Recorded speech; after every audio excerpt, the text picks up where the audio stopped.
Hello hello hello everyone. देखिए, आज हम लोग जो टॉपिक में बात करेंगे ये बहुत इंपॉर्टेंट टॉपिक है हम लोग का एग्जाम के लिए। और इधर से बहुत क्वेश्चंस भी आता है, आप चाहे एसएससी देखिए, चाहे एनटीपीसी का एग्जाम या रेलवे का कोई भी एग्जाम देखेंगे। कॉन्स्टिट्यूशन का जो अमेंडमेंट्स है उसके बारे में आज हम लोग बात करेंगे। तो बहुत इंपॉर्टेंट है, हम लोग एकदम बेसिक से पढ़ेंगे और इम्पॉर्टेंट जो अमेंडमेंट्स है उसको कवर करेंगे। ठीक है, तो चलिए स्टार्ट करते हैं important amendment of the Indian constitution. तो शुरू करने के पहले थोड़ा सा हम आपको आइडिया दे देते हैं कि कॉन्स्टिट्यूशन अमेंडमेंट होता क्या है। कॉन्स्टिट्यूशन अमेंडमेंट मतलब हम लोग का जो कॉन्स्टिट्यूशन है ना, ये एक डायनामिक डॉक्यूमेंट है। तो कॉन्स्टिट्यूशन इज चेंजेबल, कॉन्स्टिट्यूशन को हम लोग चेंज कर सकते हैं। ठीक है, ऐसा नहीं कि कॉन्स्टिट्यूशन जब इनफोर्स हुआ था, इसका मतलब 1950 का 26 जनवरी कॉन्स्टिट्यूशन हम लोग का इनफोर्स हुआ था। 1949 का 26 नवंबर हम लोग का कॉन्स्टिट्यूशन इनेक्ट हुआ था, अडॉप्ट हुआ था। लेकिन ऐसा नहीं कि कॉन्स्टिट्यूशन जो है वही है। Constitution is a changeable document. और कॉन्स्टिट्यूशन को चेंज कौन कर सकता है? कॉन्स्टिट्यूशन को चेंज कर सकता है पार्लियामेंट। देखिए, constitution can be amended by parliament only. ठीक है, और कॉन्स्टिट्यूशन का ये जो पार्लियामेंट को जो ये पावर दिया गया है, ये पावर दिया गया है कौन सा आर्टिकल में? आर्टिकल 368 में। आर्टिकल 368 में क्लियरली लिखा है कि parliament can amend the constitution. And remember, ये भी याद रखना, हम लोग का जो स्टेट लेजिस्लेचर है ये कॉन्स्टिट्यूशन को अमेंड नहीं कर सकता है, सिर्फ पार्लियामेंट कॉन्स्टिट्यूशन को अमेंड कर सकता है। आर्टिकल 368 कौन सा पार्ट में है? पार्ट 20। याद रखना, हम लोग का कॉन्स्टिट्यूशन में दो ऐसा पार्ट है जिधर सिर्फ एक ही आर्टिकल है। एक है आपका पार्ट 4 है जिसमें एक ही आर्टिकल है, दैट इज आर्टिकल 51A। ये आपका फंडामेंटल ड्यूटी है। और एक ऐसा पार्ट है जो हम लोग का पार्ट 20 है, इसमें भी एक ही आर्टिकल है, आर्टिकल 368 जो कॉन्स्टिट्यूशनल अमेंडमेंट है। ठीक है, तो दो ऐसा पार्ट है जिसमें एक एक करके आर्टिकल है। एक है पार्ट 4 है जिसमें आर्टिकल 51 है, और एक है आपका पार्ट 20 जिसमें आर्टिकल 368 है। और एक चीज याद रखना कि ये कॉन्सेप्ट कहां से लिया गया है? South Africa.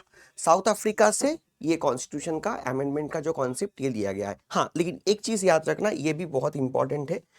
कॉन्स्टिट्यूशन का, मान लीजिए ये हम लोग का कॉन्स्टिट्यूशन है, तो कॉन्स्टिट्यूशन में कुछ ऐसा चीज भी है, कुछ ऐसा सेक्शन है, कुछ ऐसा प्रोविजन है जो आप नहीं अमेंड कर सकते हैं। तो मान लीजिए this is non amendable part, non amendable part of constitution. Constitution में ऐसा कुछ प्रोविजन है जो हम लोग अमेंड नहीं कर सकते। ठीक है, और इसको बोला जाता है बेसिक स्ट्रक्चर।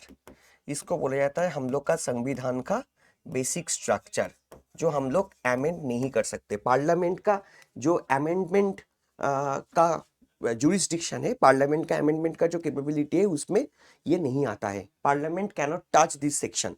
इसको बेसिक स्ट्रक्चर बोला जाता है, क्योंकि ये पोर्शन अगर आप चेंज करेंगे ना, तो हम लोग का कॉन्स्टिट्यूशन का जो फिलोसफी है, हम लोग का कॉन्स्टिट्यूशन का जो एकदम आइडियल जो बेसिक फंडामेंटल स्ट्रक्चर होता है वो चेंज हो जाएगा। मान लीजिए कॉन्स्टिट्यूशन अमेंड कर सकते हैं, इसका मतलब ये नहीं कि आप डेमोक्रेसी को चेंज करके ऑटोक्रेसी कर देंगे। भारत का भी चाइना नहीं हो सकता, इधर लोग वोट देके सरकार फॉर्म करता है। ठीक है, तो ऐसा नहीं है कि आप पूरा कॉन्स्टिट्यूशन को ही चेंज करेंगे। पार्लियामेंट ऐसा नहीं कर सकता है। कुछ पोर्शन डेफिनेटली ऐसा है जो नॉन अमेंडेबल सेक्शन है, बेसिक स्ट्रक्चर। और ये बेसिक स्ट्रक्चर का जो डॉक्ट्रिन ये सुप्रीम कोर्ट ने दिया था। बहुत फेमस केस है, आप लोग को पता है, केशवानंदा भारती केस 1973 में ये बेसिक स्ट्रक्चर डॉक्ट्रिन दिया गया था। ठीक है, तो कुछ सेक्शन डेफिनेटली नॉन अमेंडेबल है, बाकी पोर्शन कॉन्स्टिट्यूशन अमेंड हो सकता है। ठीक है, और ये पार्लियामेंट कर सकता है। तो स्पेसिफिकली ऑर्डिनरी बिल के द्वारा भी कॉन्स्टिट्यूशन अमेंड होता है। जैसे मैं आपको एक एग्जाम्पल बोल रहा हूं, पार्लियामेंट ना आर्टिकल 2 और आर्टिकल 3 के द्वारा जब कोई स्टेट फॉर्म करता है, तो उसके लिए कॉन्स्टिट्यूशन तो अमेंड होता है, लेकिन कॉन्स्टिट्यूशन अमेंडमेंट बिल पास करने का कोई जरूरत नहीं होता है। ऑर्डिनरी बिल पास करके वो हो जाता है। अच्छा, आर्टिकल 124 क्लॉज 1, अब लोग को पता होगा, सुप्रीम कोर्ट का जजेस के बारे में बोला गया है। और सुप्रीम कोर्ट का इनिशियल जजेस कितना था आपको पता है? 7+1। ठीक है, तो टोटल 8 जजेस था इनिशियली, मतलब चीफ जस्टिस को लेके। बाद में ये जजेस का नंबर बढ़ा है, अभी 33+1 34 जजेस सुप्रीम कोर्ट में है। लेकिन इसके लिए पार्लियामेंट जो जजेस का नंबर बढ़ा सकता है, इसके लिए कॉन्स्टिट्यूशन अमेंड तो होता है, लेकिन कॉन्स्टिट्यूशन अमेंडमेंट बिल पास करने का कोई जरूरत नहीं होता है। आर्टिकल 368 का प्रोसीड्योर इसमें यूज नहीं होता है। तो कॉन्स्टिट्यूशन टोटल कितना बार प्रॉपर कॉन्स्टिट्यूशन अमेंडमेंट बिल के द्वारा अमेंड हुआ है? टोटल 106 टाइम्स अभी तक, आज के दिन में 106 times constitution officially constitution amendment bill के द्वारा अमेंड हुआ है।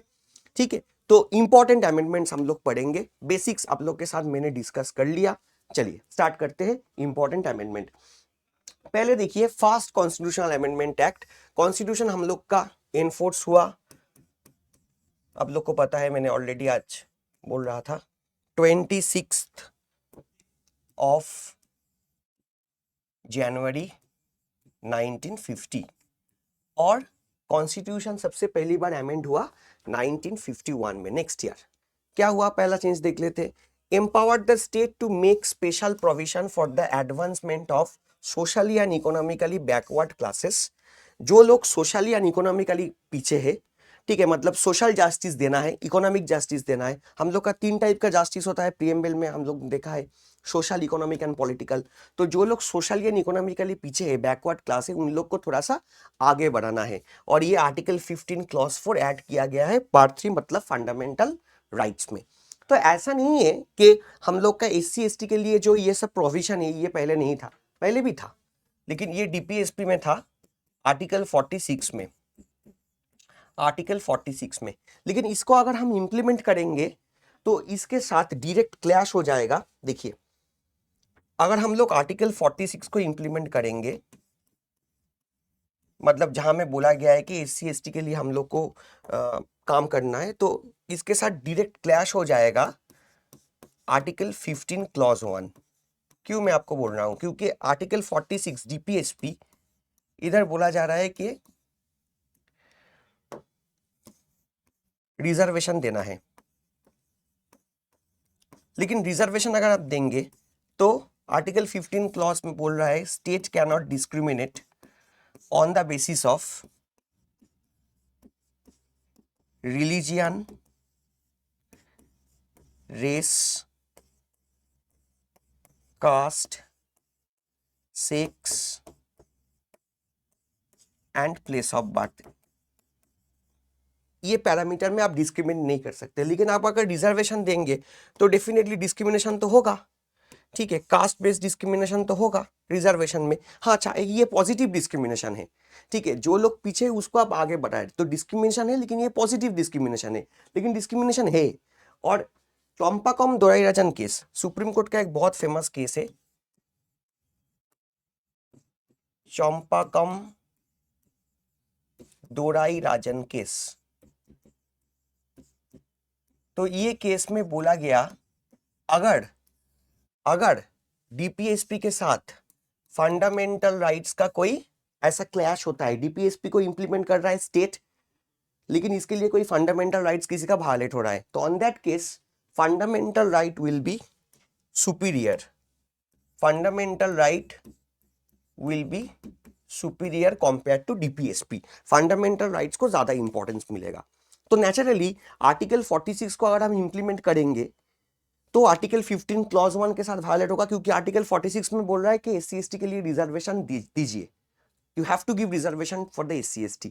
लेकिन इसके लिए क्लैश हो रहा है किसके साथ, आर्टिकल 15 क्लॉज 1 के साथ। इधर बोला गया है state can not discriminate any citizen on the basis of caste. और अब जब ये होगा क्लैश, तो प्रेफरेंस किसको मिलेगा, as per the supreme court case Champakam Dorairajan case, fundamental rights को मिलेगा। मतलब आर्टिकल 46 को इंप्लीमेंट आप नहीं कर पाएंगे, क्योंकि इसमें आर्टिकल 15 क्लॉज 1 का ज्यादा इंपॉर्टेंस मिलेगा। सो ऑन दैट केस क्या करेंगे, दैट्स वाई फर्स्ट अमेंडमेंट के द्वारा हम लोग ने क्या किया, SC ST का जो रिजर्वेशन है वो आर्टिकल 15 क्लॉज 4 में ऐड कर दिया। क्योंकि अभी फंडामेंटल राइट्स में अगर आर्टिकल 15 क्लॉज 4 ऐड हो जाएगा, तब ये जो क्लैश है 15 क्लॉज 1 के साथ 46 वाला, ये नहीं रहेगा। That's why Article 15 Clause 1 has been added in the First Amendment Act 1951। मुझे लगता है कि आप लोग को ये क्लियर हो गया, क्योंकि कभी कभी होता है ना कि रिजर्वेशन हुआ है, कोई चीज चेंजेस हुआ है कॉन्स्टिट्यूशन में, लेकिन क्यों हुआ है, ऑलरेडी 46 में है, लेकिन फिर भी आर्टिकल 15 क्लॉज 1 क्यों ऐड करना पड़ा। तो ऐसा चीज ना हम लोग को थोड़ा सा देखना पड़ेगा। ठीक है, नेक्स्ट देखिए The first Prime Minister Jawaharlal Nehru added the 9th schedule to the protect the land reforms and the other laws included in it from the judicial review. इधर भी सेम चीज है। डीपीएसपी में दो आर्टिकल है, article 39B and article 39C, जिसमें बोला गया है हम लोग का जो मटेरियल्स रिसोर्सेस है that has to be distributed, उसको डिस्ट्रीब्यूट करना है। ठीक है, ऐसा नहीं है कि सिर्फ कुछ लोग के हाथ में सब रिसोर्सेस, सब प्रॉपर्टी जो है, वेल्थ जो है वो कॉन्सेंट्रेट होगा। ठीक है, राष्ट्र का जो रिसोर्सेस है that has to be distributed, उसको डिस्ट्रीब्यूट करना है। लेकिन अगर ऐसा ही है तो आपको जमींदारी पॉलिसी हटाना पड़ेगा। पहले हम लोग का देश में जमींदारी पॉलिसी होता था, जमींदार के पास बहुत ज्यादा जमीन है तो उसको क्या करना पड़ेगा, उसको डिस्ट्रीब्यूट करना पड़ेगा जो फार्मर्स है उसके बीच में। लेकिन वो अगर आप करेंगे, इसके साथ क्लैश हो जाएगा किसका, आर्टिकल 31 राइट टू प्रॉपर्टी का, क्योंकि जमींदार बोलेगा कि मेरा प्रॉपर्टी छीन रहा है। याद रखना आर्टिकल 31 जो है राइट टू प्रॉपर्टी, ये अभी फंडामेंटल राइट्स में नहीं है, लेकिन ये तो चेंज 1978 में 44th अमेंडमेंट के द्वारा हुआ था। मैं तो 1950 का बात कर रहा हूँ, तब तो article 31 right to property fundamental rights में ही थे ना। तो 39B और C को अगर आप इंप्लीमेंट करेंगे, क्लैश हो जाएगा 31 के साथ। तब जमींदारी पॉलिसी जो है वो अगर आपको हटाना है, लैंड रिफॉर्म सबको करना है, तो आप नहीं कर पाएंगे, क्योंकि इंपॉर्टेंस किसको मिलेगा, आर्टिकल 31 को मिलेगा। जब हम लोग जमींदारी पॉलिसी इंप्लीमेंट करेंगे, 39B और C को इंप्लीमेंट करेंगे, नेचुरली जमींदार जो है वो सुप्रीम कोर्ट चला जाएगा और सुप्रीम कोर्ट रिव्यू करके बोलेगा नहीं, article 31 will be given more preferences, so naturally ये तो नहीं होगा। इसलिए हम लोग ने क्या किया, सरकार ने एक शेड्यूल ऐड किया जिसका नाम है 9th schedule. It's like a bucket. तो इसमें क्या होगा, जो लॉ ऐड होगा ना, इसमें जो लॉज हम लोग को ऐड करेंगे, जो लॉज इसमें ऐड होगा ये 9th शेड्यूल में, तो ये जो लॉ होगा इसका कोई जुडिशियल रिव्यू नहीं होगा, इसका कोई जुडिशियल रिव्यू नहीं होगा। इसमें एडवांटेज ये है, मान लीजिए जमींदारी पॉलिसी हुआ है, तो जो जमींदार है ये लोग जब जाएगा ना सुप्रीम कोर्ट कि देखिए मेरा आर्टिकल 31 वायलेट हुआ है सरकार का ये पॉलिसी के लिए, तो सुप्रीम कोर्ट बोलेगा I am sorry, I can not review this particular law. तो सुप्रीम कोर्ट अगर रिव्यू नहीं कर पाएगा तो नेचुरली ये लॉ भी वायलेट नहीं होगा, ये लॉ भी नल एंड वॉइड नहीं होगा। तो बाय एडिंग 9th शेड्यूल हम लोग ने क्या किया, जमींदारी पॉलिसी लैंड रिफॉर्म्स को जुडिशियल स्क्रूटिनी के जो मतलब क्या बोलते जुरिस्डिक्शन है उसको, उससे बाहर करने के लिए हम लोग ने 9th शेड्यूल ऐड किया। तो बहुत इंपॉर्टेंट ये फीचर है, तो ये थोड़ा सा देख लीजिएगा। और भी चेंजेस हुआ है, हम लोग सिर्फ इंपॉर्टेंट चेंजेस के बारे में बात कर रहे हैं, ऐसा नहीं है कि सिर्फ ये 2-3 चेंजेस हुआ है, और भी चेंजेस हुआ है, लेकिन एग्जाम पॉइंट ऑफ व्यू में जितना इंपॉर्टेंट है हम करेंगे। फर्स्ट अमेंडमेंट हो गया। नेक्स्ट इंपॉर्टेंट अमेंडमेंट एक्ट हम लोग पढ़ेंगे 7th कॉन्स्टिट्यूशनल अमेंडमेंट एक्ट। तो ऐसा नहीं है कि 2nd, 3rd, 4th ये सब अमेंडमेंट भी है, लेकिन आज का क्लास में हम सिर्फ इंपॉर्टेंट अमेंडमेंट डिस्कस करेंगे जो आपका एग्जाम पॉइंट ऑफ व्यू के लिए इंपॉर्टेंट है। ठीक है, चलिए। Abolition of class A, B, C, D states and reorganize them into 14 states and 6 union territories. देखिए, हम लोग का देश में कांग्रेस का इनिशियली एक डिमांड था, हम लोग का जब नेशनल मूवमेंट हुआ था, कि हम लोग को जो स्टेट है वो स्टेट को लिंग्विस्टिक बेसिस में बनाना है। लेकिन बाद में पार्टीशन के बाद कांग्रेस को ऐसा लगा कि अभी नहीं करेंगे, अभी अगर लिंग्विस्टिक बेसिस में स्टेट्स बनाएंगे तो ये देश का सिक्योरिटी के लिए इशू हो सकता है। लेकिन साउथ इंडिया का जो स्टेट्स है जो थोड़ा सा लैंग्वेज सेंसिटिव है, उन लोग का डिमांड था कि नहीं, हम लोग को स्टेट्स बनाना है लिंग्विस्टिक बेसिस में। तो इसलिए ये जो डिमांड था, इसके लिए सरकार ने एक कमीशन फॉर्म किया था जिसका नाम है Dhar commission. SK. Dhar was the chairman of that commission. तो एस.के. धौड़ कमीशन रिपोर्ट दिया कि नहीं, अभी देश का जो सिचुएशन है, अभी लिंग्विस्टिक बेसिस में हम लोग स्टेट को फॉर्म नहीं कर सकते हैं, सो स्टेट को एडमिनिस्ट्रेटिव बेसिस में फॉर्म करेंगे। तो नेचुरली वो जो धौड़ कमीशन का रिपोर्ट है उसके अगेंस्ट में फिर साउथ इंडिया का स्टेट, नॉर्थ इंडिया का भी कुछ स्टेट का ये डिमांड था। उसके लिए क्या हुआ, दोबारा एक फॉर्म कमीशन बैठाया गया। पहले धौड़ कमीशन था, मैंने आप लोग को बोला, तो धौड़ कमीशन ने बोल दिया कि नहीं, अभी लिंग्विस्टिक बेसिस में स्टेट नहीं बनेगा, लिंग्विस्टिक बेसिस में स्टेट नहीं बनेगा। अगर बनाना है तो एडमिनिस्ट्रेटिव बेसिस में बन सकता है। उसके बाद कांग्रेस पार्टी ने दोबारा एक कमीशन फॉर्म किया, जेबीबी कमेटी, जेबीवी कमिटी मतलब जवाहरलाल नेहरू, वल्लभ भाई पटेल एंड पट्टभी सीतारामैया, उन्होंने भी बोला लिंग्विस्टिक बेसिस में अभी स्टेट नहीं बन सकता है देश का। अभी जो मतलब हाल है, सिचुएशन है, तो क्या कर सकते हैं, एडमिनिस्ट्रेटिव बेसिस में स्टेट को बना सकते हैं। तो इसलिए 1950 में हम लोग ने क्या किया, पूरा देश को class A B C D, ऐसा part A B C D में डिवाइड कर लिया। एक्चुअली अगर आप ब्रिटिश इंडिया देखेंगे, ब्रिटिश इंडिया का 3 सेक्शन था। गवर्नर्स प्रोविंस, गवर्नर्स प्रोविंस वो एरिया जहां में गवर्नर हुआ करते थे, जैसे बंगाल, जैसे बिहार, जैसे उड़ीसा, जैसे बॉम्बे, जैसे मद्रास।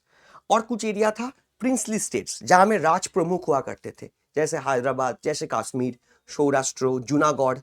और कुछ एरिया था जिसको हम लोग चीफ कमिश्नर एरियाज बोलते थे, वो एरिया में कोई गवर्नर नहीं था।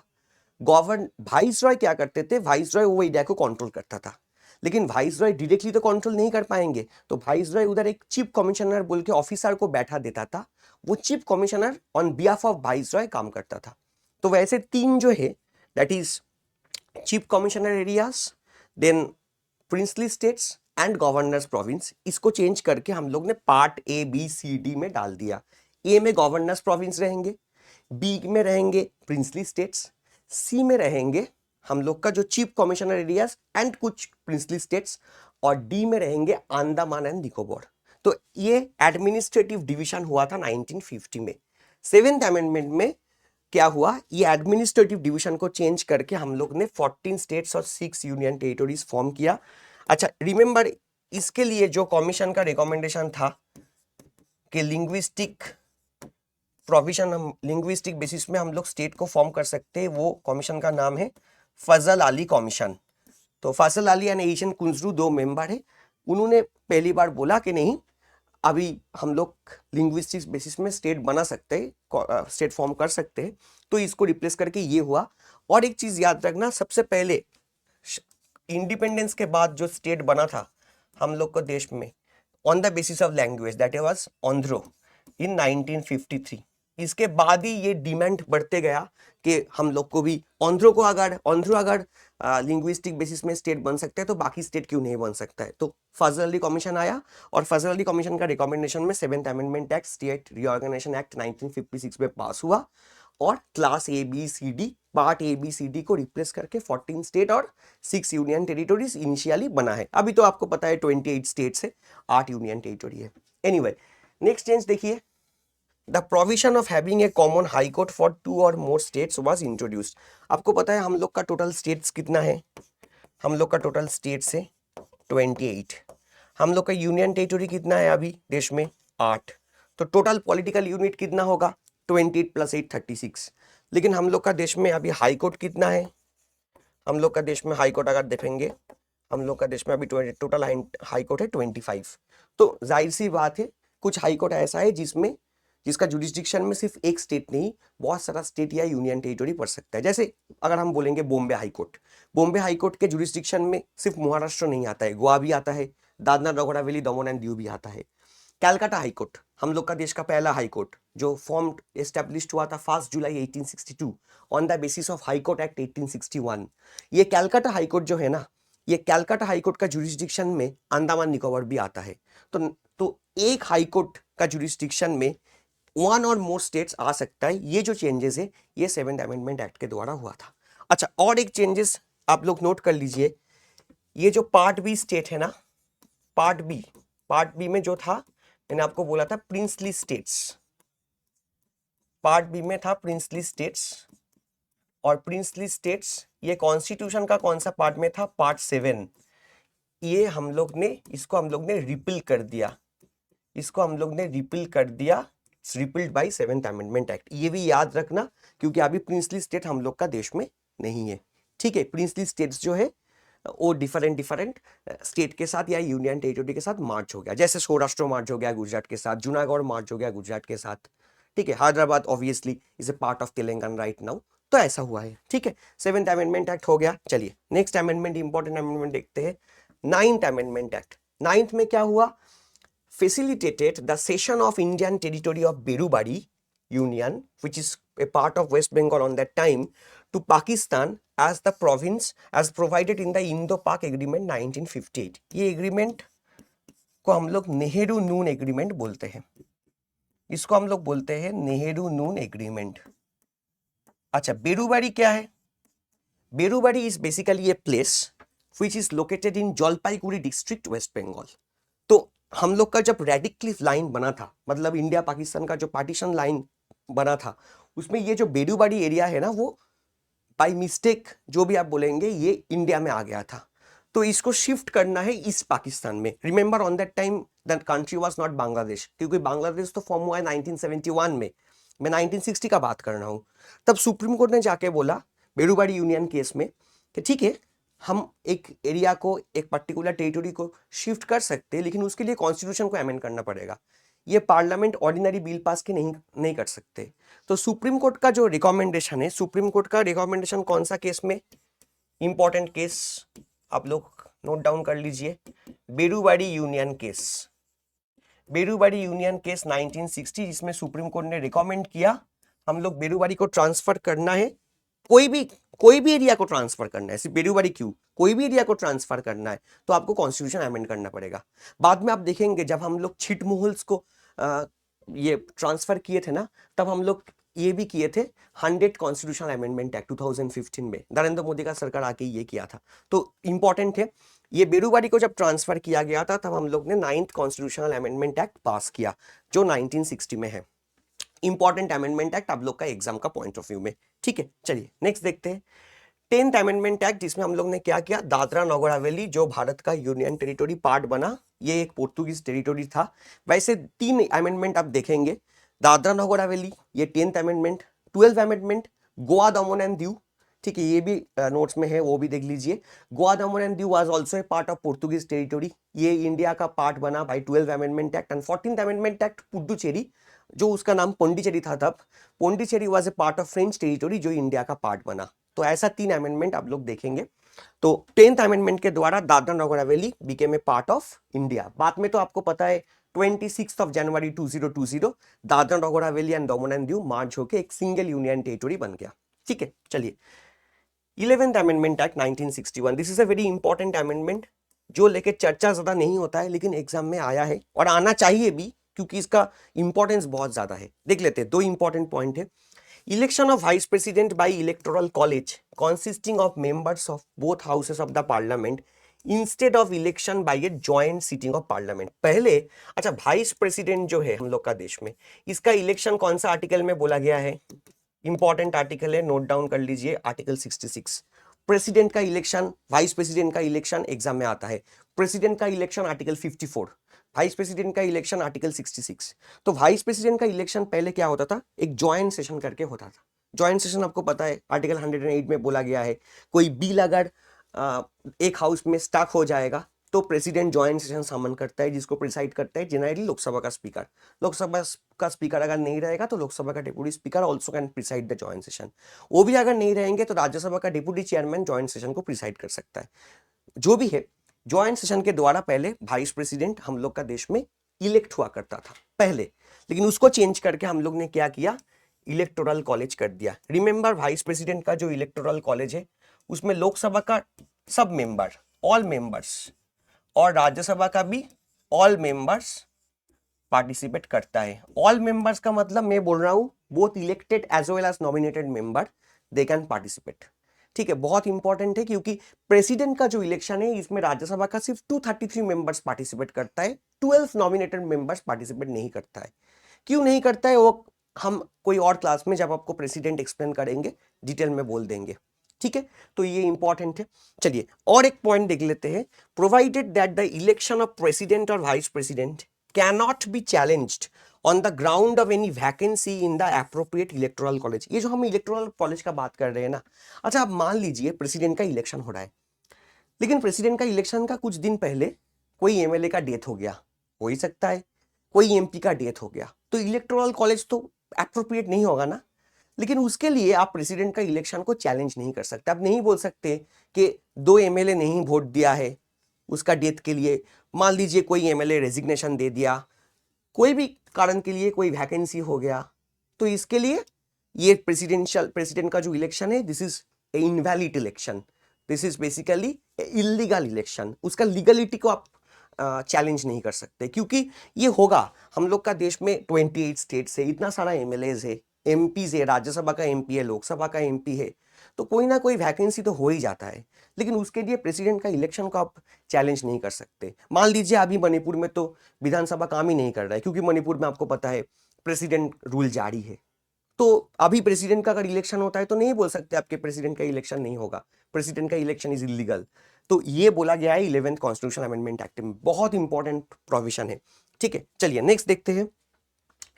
12th कॉन्स्टिट्यूशन अमेंडमेंट एक्ट मैंने ऑलरेडी बोल दिया, गोवा दमन एंड दीव भारत में इनकॉर्पोरेट हुआ बाय 12th अमेंडमेंट एक्ट। अच्छा, बाद में ये जो गोवा दमन एंड दीव है ना, गोवा दमन एंड दीव, ये तो पहले एक यूनियन टेरिटोरी था, इधर से गोवा स्टेट फॉर्म हुआ। ठीक है, इधर से गोवा स्टेट फॉर्म हुआ, और ये जो गोवा फॉर्म हुआ, ये फॉर्म हुआ बाय नॉर्मल ऑर्डिनरी जो हम लोग का लॉ है उसके द्वारा। आपको मैंने पता है ना, ये जब एक पर्टिकुलर यूनियन टेरिटोरी से एक स्टेट बनता है, या एक स्टेट से एक स्टेट बनता है, उसको हम लोग क्या बोलते हैं, इसको हम लोग बोलते हैं रीऑर्गेनाइज।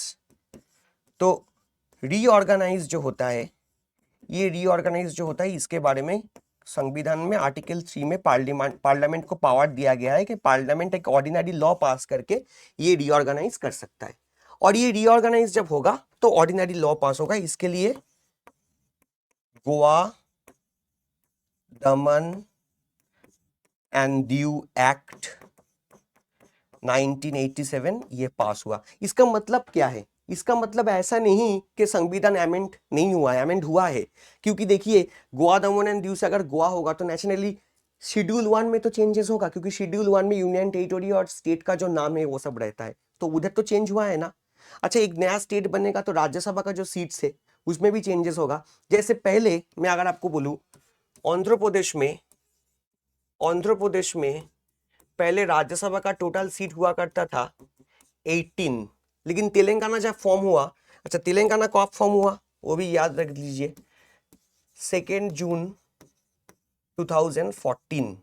जब तेलंगाना फॉर्म हुआ तो आंध्र प्रदेश का टोटल सीट हो गया 11 और तेलंगाना का सीट हो गया 7, अर्थात 18 जो सीट्स है वो डिवाइड हो गया।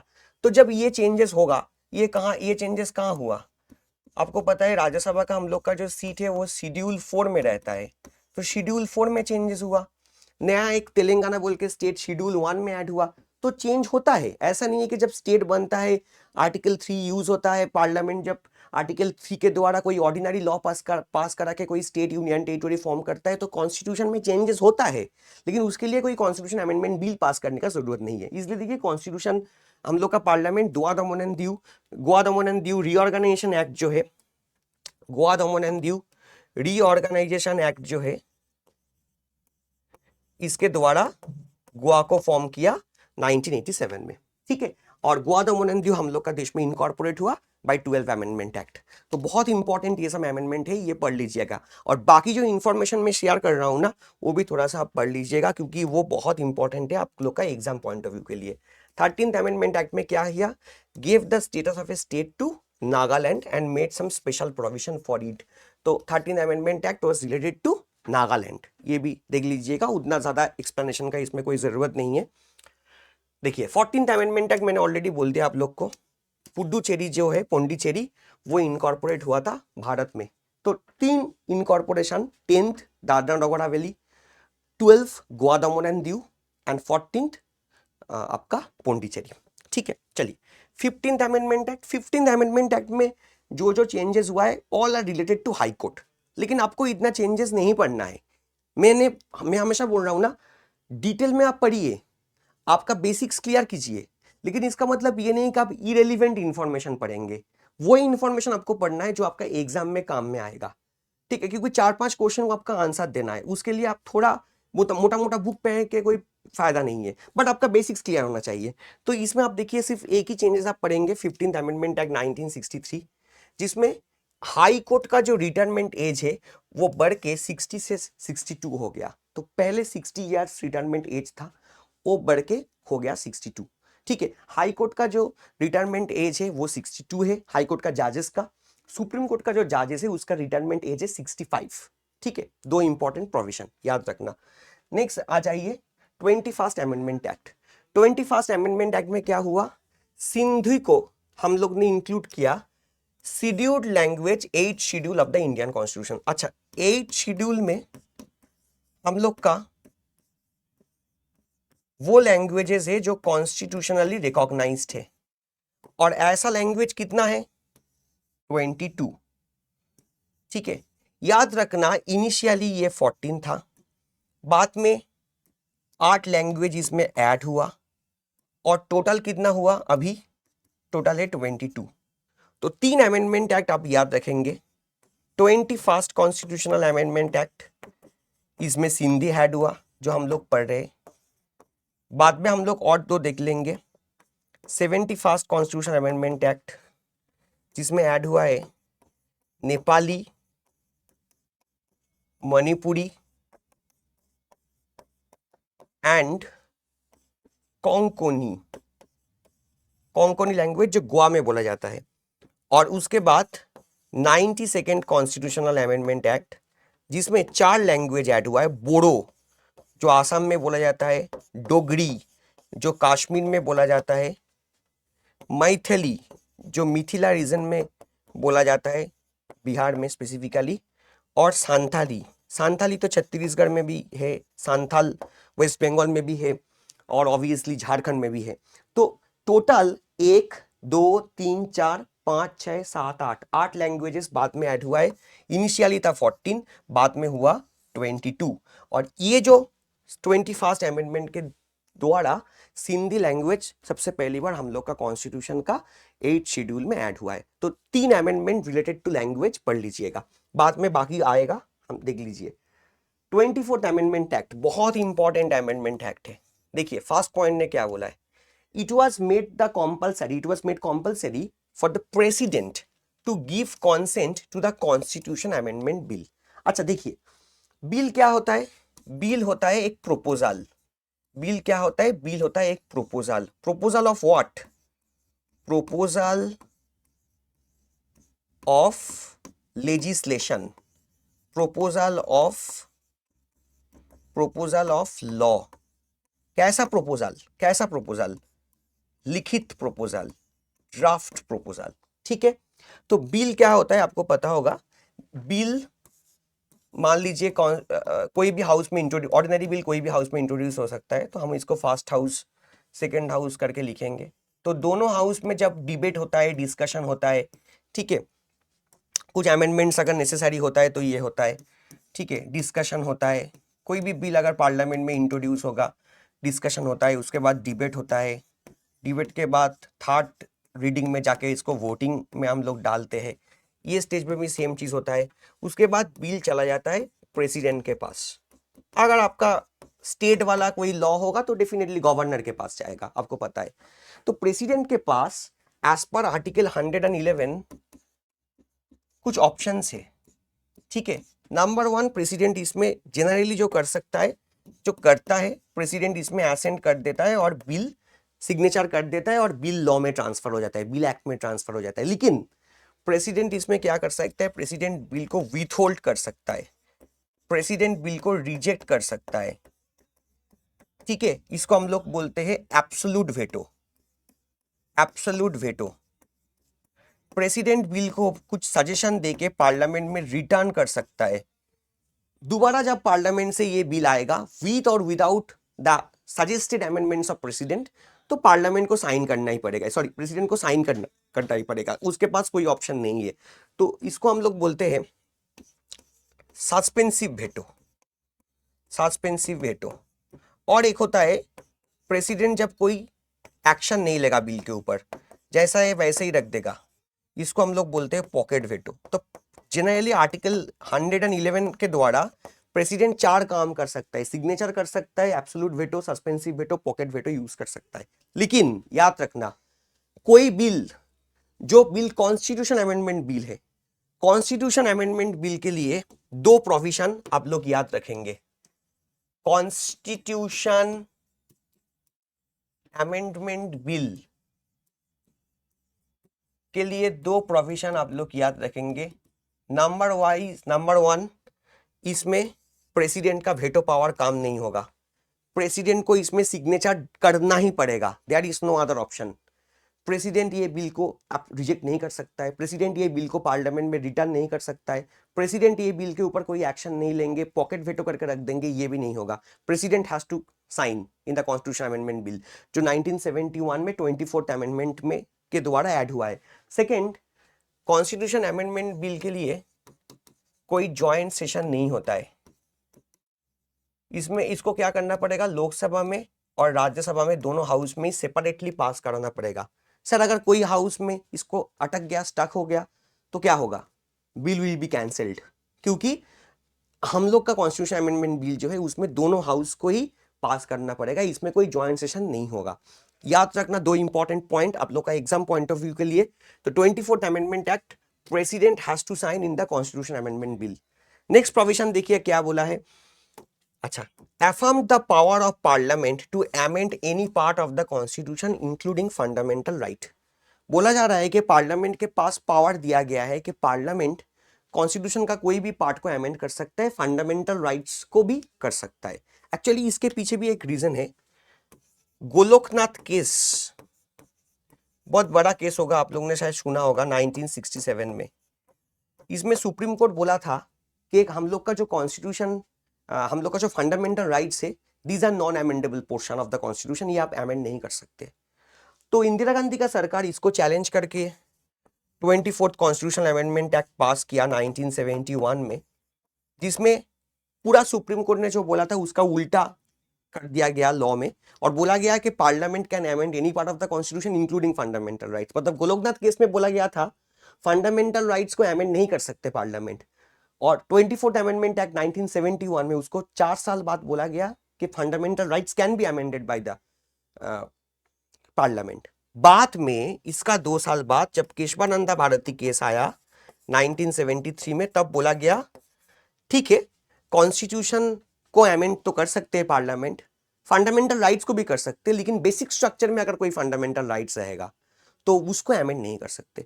तो ये दो केसेस आप लोग याद रखेंगे, और साथ में अगर आप 24th कॉन्स्टिट्यूशन अमेंडमेंट पढ़ेंगे तो आपका ये आइडिया क्लियर हो जाएगा। मैं आपको दोबारा रिपीट कर देता हूं, आप लोग नोट डाउन कर लीजिए। गोलोकनाथ केस 1967, जिसमें बोला गया, सुप्रीम कोर्ट ने बोला parliament can not amend the fundamental rights, उसको चैलेंज करके 24th अमेंडमेंट एक्ट हुआ 1971 में, जिसमें बोला गया parliament can amend any provision of the constitution, और पार्लियामेंट फंडामेंटल राइट्स को भी अमेंड कर सकते हैं। फिर केशवानंदा भारती केस में सुप्रीम कोर्ट ने बोला कि ठीक है, पार्लियामेंट कॉन्स्टिट्यूशन को अमेंड कर सकते हैं, on that case parliament fundamental rights को भी अमेंड कर सकते हैं। मतलब गोलोकनाथ केस में सुप्रीम कोर्ट ने जो बोला था, केशवानंदा भारती केस में सुप्रीम कोर्ट ने उससे थोड़ा सा हट गया। सुप्रीम कोर्ट ना अपना जो वर्डिक्ट है वो चेंज कर सकता है।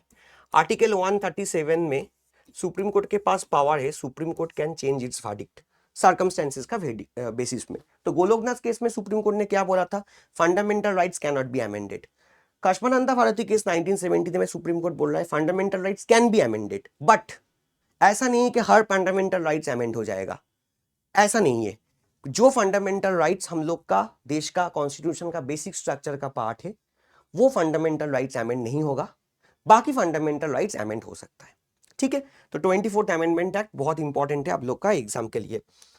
नेक्स्ट आ जाइए, important amendment act 26th amendment act क्या बोल रहा है, देखिए, abolition of privy parts paid to former rulers of princely states which were incorporated into the Indian republic. अच्छा, आप लोग को पता होगा 3 जून प्लान 3 जून 1947 में जो प्लान आया था, अच्छा इसको हम लोग क्या बोलते हैं, इसको हम लोग माउंटबेटन प्लान भी बोलते हैं, राइट। हिस्ट्री में आप लोग ने पढ़े होंगे। ये माउंटबेटन प्लान में बोला गया था कि हम लोग का जो प्रिंसली स्टेट्स है, वो इंडिया के साथ मार्ज हो सकता है, वो पाकिस्तान में जा सकता है, और वो अगर चाहे तो वो इंडिपेंडेंट भी रह सकता है। 3 ऑप्शन प्रिंसली स्टेट के पास था। ठीक है, तो नेचुरली भारत ट्राई किया था कि जितना हो सके प्रिंसली स्टेट को भारत में इनकॉर्पोरेट करने के लिए, तो कुछ ऑफर दिया गया भारत सरकार के द्वारा ये प्रिंसली स्टेट को। Sardar Patel was the home minister. तो उस टाइम ने बोला गया कि जो प्रिंसली स्टेट है उसका जो प्रॉपर्टी वगैरह है, हवेलीज वगैरह जो होता है, तो वो तो उसके पास रहेगा ही, सरकार उसको एक्वायर नहीं करेगा। साथ में सरकार साल में ईयरली एक पैसा भी प्रिंसली स्टेट को देगा as per the population of the princely state, as per the size of the princely state, as per the GDP of the princely state, economical contribution of princely state. ऐसा पैसा दिया जाएगा। सबसे ज्यादा पैसा मिलता था हैदराबाद को, तो इसको हम लोग बोलते थे प्राइवी पर्सेस। तो ये प्राइवी पर्सेस के बारे में कॉन्स्टिट्यूशन का आर्टिकल 291 में बोला गया है, प्राइवी पर्सेस प्रोविजन। तो ये जो प्राइवी पर्सेस है, ठीक है, तब हाँ, कुछ ऑफर तो देना पड़ेगा ही, नहीं तो बहुत प्रिंसली स्टेट पाकिस्तान में चला जाता। तो इसलिए ये offer on that time it was justified.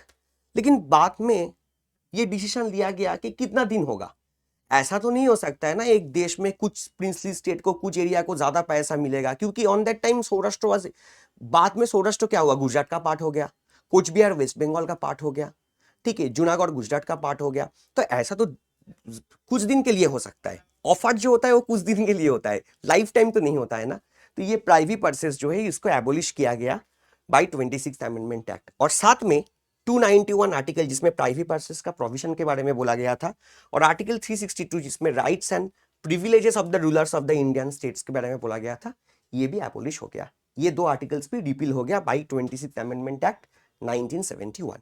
चलिए नेक्स्ट अमेंडमेंट पढ़ते हैं। नेक्स्ट देखिए 31st amendment act, increase the size of parliament 525 to 525 to 545 seats. अच्छा, लोकसभा का जो स्ट्रेंथ ये किसके ऊपर डिपेंड करता है, पॉपुलेशन के ऊपर। सिर्फ लोकसभा नहीं, लोकसभा, राज्यसभा, विधानसभा, सबका सीट डिपेंड करता है पॉपुलेशन के ऊपर। अब देखिए इंडिया का सबसे बड़ा स्टेट क्या है, राजस्थान, जियोग्राफिकली अगर आप देखेंगे। लेकिन पॉपुलेशन सबसे ज्यादा किसका है, यूपी का। तो आप देखिए यूपी का लोकसभा का सीट सबसे ज्यादा है 80, यूपी का राज्यसभा का सीट सबसे ज्यादा है 31, यूपी का विधानसभा का सीट सबसे ज्यादा है 403, 403। तो मैं जो बोल रहा हूं पॉपुलेशन के ऊपर डिपेंड कर रहा है। तो लोकसभा का सीट 525 से 545 किया गया था 31st अमेंडमेंट एक्ट 1973 द्वारा। उसके बाद इंदिरा गांधी के सरकार डिसीजन लिया कि पॉपुलेशन को कंट्रोल करेंगे। जो कोई भी सरकार का काम होता है, हम लोग का देश जहां में पॉपुलेशन बहुत ज्यादा है, पॉपुलेशन कंट्रोल करना है, ये तो क्वाइट नेचुरल पॉलिसी है। लेकिन प्रॉब्लम ये है, पॉपुलेशन अगर कंट्रोल करेंगे तो सीट कम हो जाएगा, लोकसभा का विधानसभा का सीट कम होगा। तब एक इशू हो सकता है, ये जो एमपीज होता है ना, ये तो सिर्फ लॉ मेकिंग का काम नहीं करते, लोकल जो इश्यूज होता है वो लेके भी पार्लियामेंट में बात करता है। तो नेचुरली अगर एमपी कम हो जाएगा तो लोकल इशू में, जो लोकल इशू लेके जो बात होता है वो थोड़ा सा कम हो जाएगा। तो इसके लिए डिफरेंट स्टेट ने बोला, स्पेसिफिकली छोटा जो स्टेट्स है हम लोग का, वो बोला कि नहीं, हम पॉपुलेशन कंट्रोल नहीं करेंगे, क्योंकि पॉपुलेशन कंट्रोल अगर करेंगे तो एमपी कम हो जाएगा, तो लोकल इश्यूज लेके बात उतना नहीं होगा जितना होना चाहिए। तो इंदिरा गांधी का सरकार बोला ठीक है, हम एक काम करते, आप लोग पॉपुलेशन को कंट्रोल कीजिए। हम क्या करते, ये 545 सीट्स जो है ना, ये सीट्स जो 31st अमेंडमेंट के द्वारा बना था, ये 545 सीट्स को फ्रीज कर देते हैं। इसको हम फ्रीज कर देते, इसको हम लोग फ्रीज कर देते for next 25 years, for next 25 years. तब पॉपुलेशन अगर थोड़ा सा कम भी होगा टेंशन नहीं है, क्योंकि सीट इज फ्रीज्ड, ठीक है। तो नेक्स्ट 25 ईयर्स, ये चेंज कब हुआ था, ये जो फ्रीज किया गया था, ये फ्रीज किया गया था 42nd अमेंडमेंट एक्ट 1976 के द्वारा। और फ्रीज कब तक हुआ था, 2001 तक हुआ था, 25 ईयर्स के लिए। फिर 2001 में 84th अमेंडमेंट एक्ट पास हुआ, और 84th अमेंडमेंट एक्ट जब पास हुआ 2001 में, तो फिर इसको फ्रीज करके नेक्स्ट 25 ईयर्स 2026 किया गया है। इसलिए 545 सीट ही फ्रीज है। हाँ, इधर से 2 सीट डेफिनेटली कम हुआ है, लेकिन जो 2 सीट कम हुआ है वो कोई स्टेट से नहीं है, वो एंग्लो इंडियन नॉमिनेशन हुआ करता था। प्रेसिडेंट को अगर लगता है कि हम लोग का देश का जो पार्लियामेंट है उसमें एंग्लो इंडियन का रिप्रेजेंटेशन प्रॉपर नहीं है, तो as per article 330 of the Indian constitution, president can nominate maximum 2 members, 2 Anglo Indian members in Lok Sabha. तो ये जो प्रोविजन है ये चेंज हो गया, ये एक्चुअली एंग्लो इंडियन का जो प्रोविजन है वो रिपील हो गया 104th अमेंडमेंट के द्वारा। ये भी हम लोग का आज का लिस्ट में है। तो इसके लिए 545 से कम होकर 543 सीट्स है, लेकिन स्टेट का जो रिप्रेजेंटेशन है वो अभी भी फिक्स है, 2026 में देखा जाए कि क्या होता है। ठीक है, तो ये 42nd अमेंडमेंट एक्ट हम पढ़ेंगे, लेकिन लोकसभा का सीट 545 हुआ 525 से, ये इंपॉर्टेंट है आप लोग का एग्जाम के लिए। 31st amendment act 1973। नेक्स्ट आ जाइए 35th amendment act 1974, terminated the protectorate status of Sikkim and conferred the status of an associate state of the Indian union. ये 35th अमेंडमेंट में बोला गया। देखिए इंपॉर्टेंट पॉइंट है, इंपॉर्टेंट अमेंडमेंट है आप लोग का एग्जाम के लिए। सिक्किम जो है ना, ये भी एक प्रिंसली स्टेट था, और सिक्किम ने बोला इंडिया को कि हम इंडिपेंडेंट रहेंगे, हम इंडिपेंडेंट रहेंगे, हम इंडिया में नहीं रहेंगे। और Sikkim on that time was ruled by Chogyal. Chogyal बोल के जो डायनास्टी है सिक्किम में, वो डायनास्टी सिक्किम को रूल करता था। ठीक है, तो सिक्किम ने बोला कि भाई हम इंडिपेंडेंट तो रहेंगे, लेकिन इंडिया का डिप्लोमेटिकल सपोर्ट मुझे चाहिए, और इंडिया का मिलिट्री सपोर्ट भी चाहिए, क्योंकि हो सकता है चाइना अगर सिक्किम में अटैक करेगा तो इंडिया में भी प्रॉब्लम होगा, क्योंकि इंडिया और चाइना के बीच सिक्किम है, आपको पता है मैप अगर आप देखेंगे। तो इसलिए इंडिया ने बोला ठीक है, हम आपको प्रोटेक्टोरेट, इंडिया के साथ सिक्किम का 1947 में एक एग्रीमेंट साइन हुआ, जिसमें सिक्किम बन गया इंडिया का प्रोटेक्टोरेट स्टेट। ठीक है, सिक्किम बन गया इंडिया का प्रोटेक्टोरेट स्टेट। इसमें इंडिया बोला सिक्किम को प्रोटेक्शन देंगे, प्रोटेक्टोरेट स्टेट। लेकिन क्या प्रोटेक्शन देंगे? डिप्लोमेटिकल प्रोटेक्शन देंगे, डिप्लोमेटिकल प्रोटेक्शन देंगे, और साथ में मिलिट्री प्रोटेक्शन भी देंगे। डिप्लोमेटिकल प्रोटेक्शन का मतलब होता है, सोचिए कोई इंटरनेशनल फोरम में सिक्किम अगर कोई इशू में आ गया तो इंडिया कैन सपोर्ट सिक्किम, तो ऐसा कर सकते हैं। लेकिन बाद में 1973 में सिक्किम का जो लोग है वो लोग अपना मूवमेंट करना लगा। Sikkim is Congress, that is a party, के देखिए हम लोग कितना दिन चोग्याल के अंडर रहेंगे, वी वांट डेमोक्रेसी। ठीक है, हम लोग को मोनार्कियल रूल नहीं चाहिए, हम लोग को डेमोक्रेसी चाहिए, क्योंकि इंडिया इतना इंप्रूव किया है, इंडिया का इतना डेवलपमेंट हुआ है, वो देख के सिक्किम का लोग को भी लगा कि हम लोग को भी डेमोक्रेसी मिलना चाहिए। तो इसलिए ये प्रोटेक्टोरेट स्टेट जो है, ये स्टेटस जो है, ठीक है, ये स्टेटस हट गया, और इसको रिप्लेस करके सिक्किम भारत का एसोसिएट स्टेट बन गया, एसोसिएट स्टेट बन गया। और ये एसोसिएट स्टेट कब बना? 1974 में, by which amendment act? 35th amendment act. लेकिन याद रखना, एसोसिएट स्टेट मतलब फुल फ्लेज स्टेट नहीं, एसोसिएट स्टेट मतलब सिक्किम का head of the state, Sikkim का कॉन्स्टिट्यूशनल हेड ये चोग्याल ही रहेगा, लेकिन सिक्किम का रियल हेड जो है, रियल एग्जीक्यूटिव जो है, सिक्किम का पॉलिसी मेकर जो है, वो भारत सरकार होगा। बाद में ये जो ना घर का ना घट का, ये जो पॉलिसी है, इधर से सिक्किम बाहर आ गया, क्योंकि सिक्किम का लोग बोला कि ऐसे नहीं रहेंगे, अगर इंडिया के साथ रहेंगे, फुल फ्लेज इंडिया के साथ ही रहेंगे। तो नेक्स्ट जो अमेंडमेंट देखिए 36th अमेंडमेंट, उसमें सिक्किम बन गया फुल फ्लेज स्टेट। तो दोनों अमेंडमेंट सिक्किम के लिए इंपॉर्टेंट है। एक 74 वाला, उसमें सिक्किम एसोसिएट स्टेट बना बाय 34th अमेंडमेंट एक्ट, और 35th अमेंडमेंट एक्ट जिसमें सिक्किम फुल फ्लेज स्टेट बना, 36th अमेंडमेंट एक्ट, सॉरी। तो ये दोनों 35th तो 36th, 35th में एसोसिएट स्टेट, 36 में फुल फ्लेज स्टेट। ये कोई क्लास में अगर सिक्किम के ऊपर कोई क्लास हम लेते हैं, बाद में आपको डिटेल में बोलेंगे कि क्यों एसोसिएट स्टेट हुआ था, उधर से कैसे फुल फ्लेज स्टेट हुआ। इधर के एक आर्टिकल भी आप लोग को याद रखना है, सिक्किम के पास एक स्पेशल स्टेटस भी ऐड हुआ है ये 36 अमेंडमेंट के द्वारा, आर्टिकल 371F, और आर्टिकल 2A भी था जिसको हम लोग ने रिपील कर दिया। आर्टिकल 2A में सिक्किम का एसोसिएट स्टेट के बारे में बोला है। सिक्किम के लिए एक स्पेशल क्लास लेंगे आपको, और इसमें हम डिटेल में आपको एक्सप्लेन करेंगे सिक्किम में क्या क्या हुआ था। अभी तक के लिए सिर्फ ये दो अमेंडमेंट याद रखिए। नेक्स्ट आ जाइए 41st amendment act, raise the retirement age limit of chairman and the members of joint public service commission and state public service commission from 60 to 62।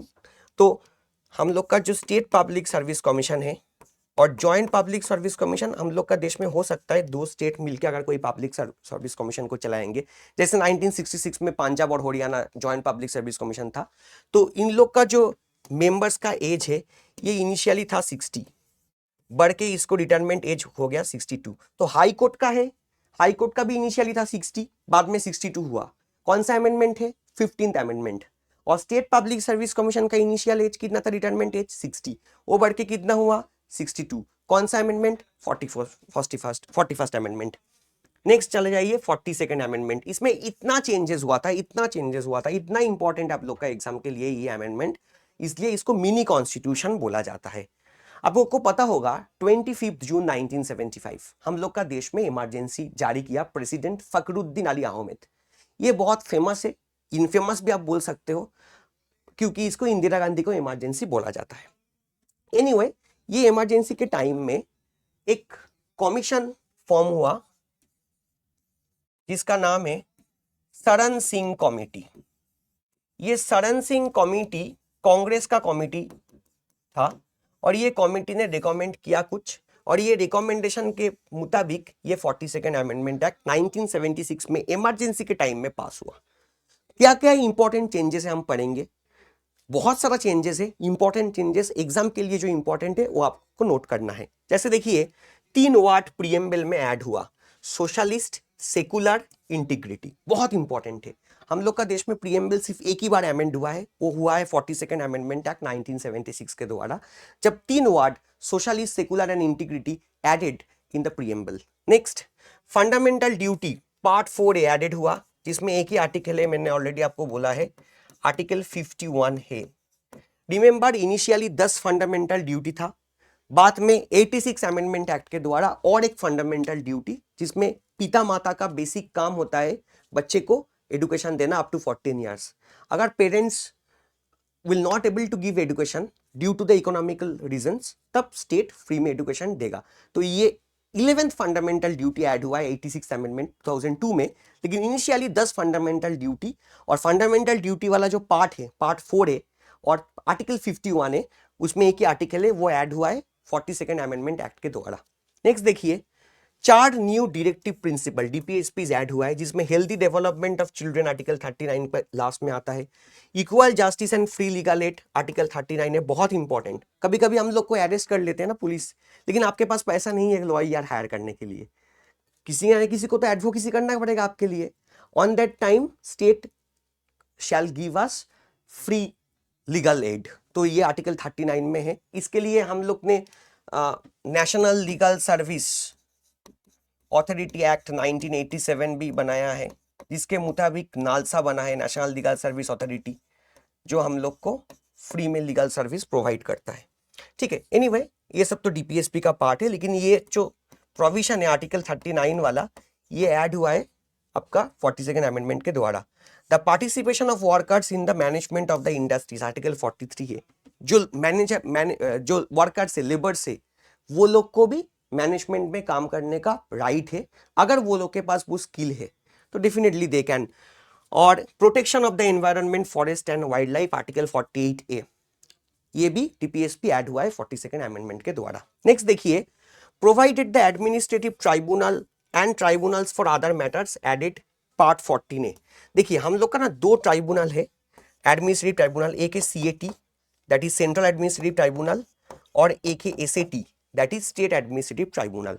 Tribunal क्या होता है? ट्राइब्यूनल होता है क्वासी जुडिशियल बॉडी, जिसमें कुछ executive members भी रहते हैं, जिसमें कुछ जुडिशियल मेंबर्स भी रहते हैं, लेकिन वो कोर्ट नहीं होता है, वो जुडिशियरी नहीं होता है, क्योंकि इसमें एग्जीक्यूटिव मेंबर्स भी रहते हैं, इसलिए इसको हम लोग क्वासी जुडिशियल बॉडी, आधा जुडिशियल बॉडी बोलते हैं। तो ये जो ट्राइब्यूनल है स्पेशल काम करते हैं, जैसे आपको पता है नेशनल ग्रीन ट्राइब्यूनल एनवायरनमेंट लेके काम करता है, सीएटी एसएटी एडमिनिस्ट्रेटिव ट्राइब्यूनल, मान लीजिए सेंट्रल गवर्नमेंट स्टेट गवर्नमेंट का जो एम्प्लॉय है उसका कुछ इशू हुआ, सैलरी इशू, डीए इश्यूज, तो वो सॉल्व करता है ये सब ट्राइब्यूनल। ये एडमिनिस्ट्रेटिव ट्राइब्यूनल हम लोग का देश में ऐड हुआ 42nd अमेंडमेंट एक्ट 1976। तो स्पेसिफिकली अगर आप पार्ट देखेंगे, 2 पार्ट, पार्ट 4A और पार्ट 14A, दोनों ऐड हुआ 42nd अमेंडमेंट के द्वारा। नेक्स्ट देखिए froze the seats of Lok Sabha and state legislature, मैंने ऑलरेडी ये पॉइंट आपको एक्सप्लेन कर दिया 2001 तक, बाद में 84th अमेंडमेंट में और भी 25 ईयर्स के लिए इसको एक्सटेंड किया गया। Raise the tenure of Lok Sabha and state legislative assembly from 5 to 6 years. Lok Sabha और हम लोग का जो विधानसभा, ये दोनों का नॉर्मल टेन्योर कितना है? 5 साल, लेकिन इसको एक्सटेंड करके 6 साल किया गया था। बाद में 44th अमेंडमेंट एक्ट में इसको फिर हम लोग कम करके 5 साल कर दिए, लेकिन ये चेंजेस हुआ था 42nd अमेंडमेंट एक्ट में। Shifted 5 subjects from state list to concurrent list. State list मतलब वो लिस्ट जिसके ऊपर स्टेट लेजिस्लेचर लॉ बना सकता है, कॉन्करेंट लिस्ट मतलब वो लिस्ट जिसके ऊपर both parliament and state legislature can make law. लेकिन दोनों में एक ही डिफरेंस है कि स्टेट लिस्ट के पार्लियामेंट कॉन्करेंट लिस्ट के कोई सब्जेक्ट के ऊपर अगर both state and centre law बनाएगा और दोनों लॉ अगर अलग होगा तो सेंटर वाला लॉ, पार्लियामेंट वाला लॉ वही रहेगा। इसका मतलब कॉन्करेंट लिस्ट थोड़ा सा यूनिटरी स्ट्रक्चर को प्रमोट करता है।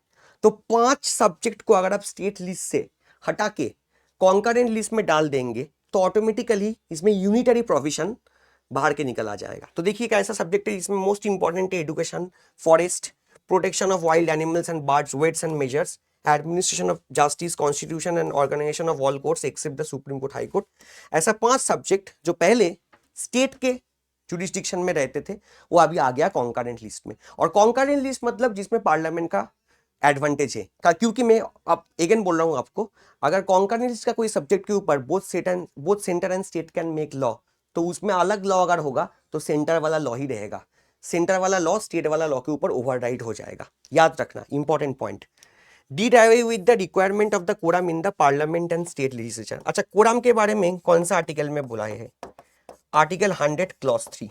देखिए quorum मतलब मिनिमम एक अटेंडेंस, मिनिमम एक अटेंडेंस होना चाहिए, दैट इज 10%, दैट इज 10%। तो लोकसभा के लिए आपका आता है 55 और राज्यसभा के लिए आता है आपका 25।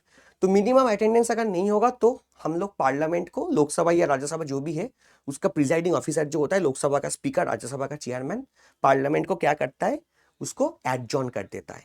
वो नॉर्मल काम नहीं होता है।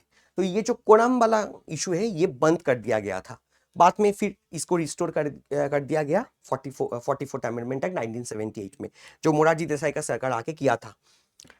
चलिए नेक्स्ट देखिए 42nd अमेंडमेंट एक्ट में क्या हुआ था, provided the creation of all India judicial service. All India judicial service का जो प्रोविजन है ये भी 42nd अमेंडमेंट में आया। ठीक है, चलिए देख लेते हैं next important obviously 44th amendment act.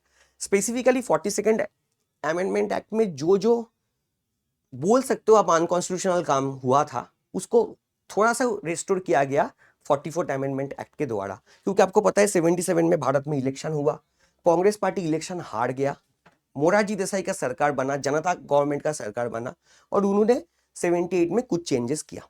देखिए 44th अमेंडमेंट एक्ट भी आप लोग का एग्जाम के लिए बहुत इंपॉर्टेंट है। 1978 में replace the internal disturbances by armed rebellion in respect of national emergency. देखिए हम लोग का देश में नेशनल इमरजेंसी के बारे में कौन सा आर्टिकल में बोला गया है? नेशनल इमरजेंसी के बारे में बोला गया है आर्टिकल 352 में। और नेशनल इमरजेंसी 3 रीजन के लिए होता है। एक होता है वार, युद्ध, एक होता है आपका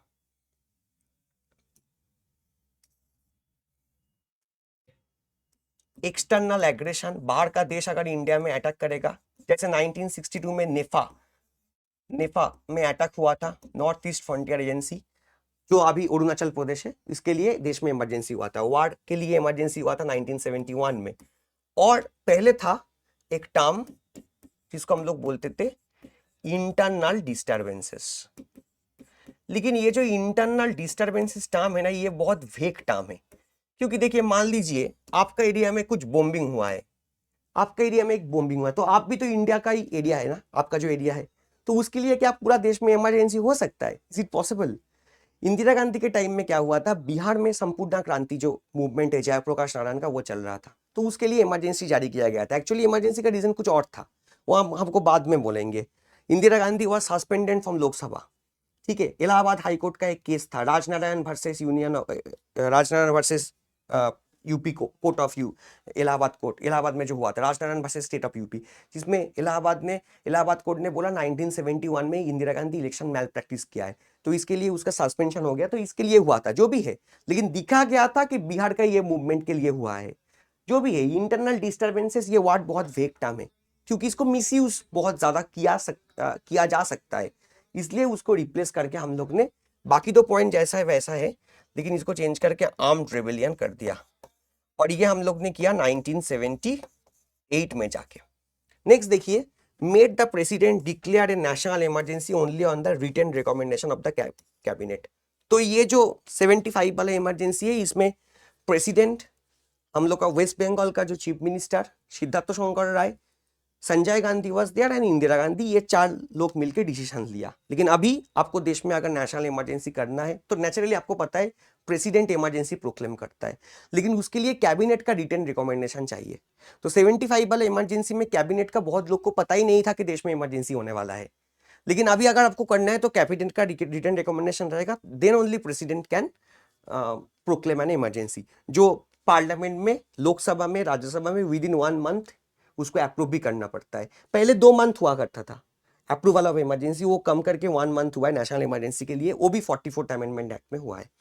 नेक्स्ट देखिए, deleted right to property from the list of fundamental rights and made it a legal right. Right to property अभी कौन सा पार्ट में है? अभी ये पार्ट 12 में है, और आर्टिकल 300A में राइट टू प्रॉपर्टी के बारे में बोला गया। ये चेंजेस जो है, मतलब पहले था article 19 clause 1 subsection F, article 31 उधर से शिफ्ट होके आर्टिकल 300A पार्ट 12 में चला गया। ये भी 44th अमेंडमेंट एक्ट के द्वारा हुआ है। Provided that fundamental rights guaranteed bye article 2021 can not B suspended during a national emergency. देखिए, देश में अगर नेशनल इमरजेंसी होगा, देश में अगर नेशनल इमरजेंसी होगा, देश में अगर नेशनल इमरजेंसी होगा वार के लिए या एक्सटर्नल एग्रेशन के लिए, तो ये दोनों इमरजेंसी के टाइम में आर्टिकल 19 ऑटोमेटिकली सस्पेंड हो जाता है। और ये जो ऑटोमेटिकली सस्पेंड होता है, ये कौन सा आर्टिकल में बोला गया है? ये बोला गया है आर्टिकल 358 में, और आर्टिकल 359 में बोला गया है कि देश में अगर नेशनल इमरजेंसी होगा तो प्रेसिडेंट, हम लोग का देश में नोटिफिकेशन जारी करके, president by notification can suspend any fundamental right. लेकिन ये पूरा देश में नहीं होगा, पूरा देश में भी हो सकता है, कौन सा एरिया में होगा, कितना दिन के लिए होगा, वो प्रेसिडेंट का नोटिफिकेशन में रहेगा। आर्टिकल 19 ऑटोमेटिकली सस्पेंड हो जाएगा देश में अगर नेशनल इमरजेंसी होता है सिर्फ वॉर और एक्सटर्नल एग्रेशन के लिए। और नॉर्मल नेशनल इमरजेंसी कोई भी कारण में अगर होगा तो प्रेसिडेंट कोई भी फंडामेंटल राइट को सस्पेंड कर सकता है, कोई एरिया में, पूरा देश में भी कर सकता है, कोई पर्टिकुलर एरिया में भी कर सकता है। लेकिन ये जो सस्पेंशन होगा ये पूरा टाइम के लिए नहीं होगा, पूरा टाइम के लिए भी हो सकता है और कम टाइम के लिए भी हो सकता है। तो this is depend on the president suspension. तो ये जो सस्पेंशन है आर्टिकल 358 और 359, जो कॉन्सेप्ट हम लोग वेमार्ट जर्मनी से लिया है, तो 2 आर्टिकल ऐसा है, 2 फंडामेंटल राइट ऐसा है, article 20, article 21, protection in case of conviction for offences. Article 21, no person can be deprived from his right to life and personal liberty except procedure established by law. Article 2021 cannot be suspended during the national emergency. कोई भी time में इसको हम लोग suspend नहीं कर सकते हैं, बहुत इंपॉर्टेंट है। नेक्स्ट चले जाइए, 44th amendment restored the original term of the Lok Sabha and state legislature from 5 years, 6 years कर दिया गया था, इसको कम करके 5 years हो गया। Restored the provision of regard to quorum, quorum को रेस्टोर कर दिया गया। Empowered the president to send back once the advice of the cabinet for reconsideration, but the reconsidered advice needs to be binding on the president. Article 74 clause 1, जिसमें clearly बोला गया है हम लोग का देश में प्राइम मिनिस्टर जो एडवाइस करता है, प्राइम मिनिस्टर का जो एड एंड एडवाइस होता है, उसके मुताबिक हम लोग का देश का प्रेसिडेंट काम करता है। ये बाइंडिंग था, मतलब प्राइम मिनिस्टर जो बोलेगा प्रेसिडेंट को वही करना पड़ेगा। ये 42nd अमेंडमेंट एक्ट में बोला गया था। 44th अमेंडमेंट एक्ट में बोला गया प्रेसिडेंट एक बार उसको रिकॉन्सिडर करने के लिए बोल सकता है। मान लीजिए प्राइम मिनिस्टर बोला है X should be the attorney general of India, president please appoint X as the attorney general, क्योंकि प्रेसिडेंट अपॉइंट करता है अटॉर्नी जनरल को on the advice of prime minister. तो प्रेसिडेंट बोल सकता है कि नहीं सर एक्स को ना करके वाई को करिए, लेकिन ये रिकॉन्सिडरेशन के लिए एक बार ही रिक्वेस्ट कर सकते हैं। प्राइम मिनिस्टर अगर बोलता है नहीं एक्स को ही कीजिए, तो प्रेसिडेंट को एक्स को ही करना पड़ेगा। मतलब एक बार के लिए रिकॉन्सिडरेशन रिक्वेस्ट हो सकता है, उसके बाद प्रेसिडेंट जो प्राइम मिनिस्टर प्रेसिडेंट को जो बोलेगा उसको ही करना पड़ेगा। ठीक है, तो 44th अमेंडमेंट एक्ट में ये हुआ।